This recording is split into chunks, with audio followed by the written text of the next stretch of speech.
সামান্য বৃষ্টিতেই হাঁটু সমান পানিতে তলিয়ে যায় দেশের অন্যতম গুরুত্বপূর্ণ প্রবেশদ্বার হযরত শাহজালাল আন্তর্জাতিক বিমানবন্দরের অভ্যন্তরীণ টার্মিনালের সামনের সড়ক। বৃহস্পতিবার রাজধানীতে 2 ঘণ্টার মুষলধারে বৃষ্টির পর এই জলাবদ্ধতার সৃষ্টি হয়। এতে টার্মিনালে যানবাহন ঢুকতে ও বের হতে না পারায় ভোগান্তিতে পড়েন যাত্রীরা। অনেক যাত্রীকে পানি মারিয়ে লাগেজ হাতে পায়ে হেঁটে পার হতে দেখা যায়, আর সড়কের পাশে গর্ত থাকায় বিপাকে পড়তে হয় তাদের। জলাবদ্ধতার কারণে সময় মতো টার্মিনালে পৌঁছাতে না পারায় অনেককে ফ্লাইট মিস করতেও দেখা যায়। অনেকে বাধ্য হয়ে মোটরসাইকেলে করে পানি পাড়ি দিলেও তার জন্য গুনতে হয়েছে 5 থেকে 6 গুণ বেশি ভাড়া। পানি যাওয়ার মতন সিচুয়েশন নেই, পানি জমানো হয়ে গেছে, প্রত্যেকটা রাস্তার ড্রেন বন্ধ হয়ে গেছে। হাইব্রিড গাড়ি পড়ে গেছিল, এটা আমরা 20-25 জনে মিললে উঠাই দিছি। যেসব গাড়ি আছে তো উল্টাপাল্টা কিছু ভাড়া চাচ্ছে, এখান থেকে ভাড়া চায় 1500 টাকা, 2000 টাকা মোহাম্মদপুরের ভাড়া।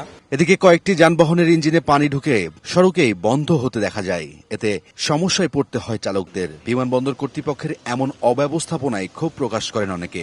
এতটা সময় পানির জন্য অপেক্ষা করতে হইতেছে ল্যান্ড করার পরে, আসলে এটা খুব দুঃখজনক, কষ্টকর। এরকম একটা ইম্পর্টেন্ট জায়গায় এইভাবে পানি জলাবদ্ধতা থাকবে বা কর্তৃপক্ষ কোনো বিধি ব্যবস্থা নেয়, এয়ারপোর্টে যারা কর্তৃপক্ষ তারাও যদি এটা কোনো একটা ইঞ্জিন লাগিয়ে যদি পানিটা সরাই দিত তাহলে যাত্রীদের ভোগান্তি হতো। এদিকে 1200 কোটি টাকা ব্যয়ে হযরত শাহজালাল বিমানবন্দর থেকে হাজী ক্যাম্প পর্যন্ত সমন্বিত পথচারী আন্ডারপাস নির্মাণ প্রকল্পের কাজ চলছে, কিন্তু পানি নিষ্কাশনের কোনো ব্যবস্থা না থাকায় তৈরি হয় এই জলাবদ্ধতা। রায়দুল ইসলাম শুভ, সময় সংবাদ, ঢাকা।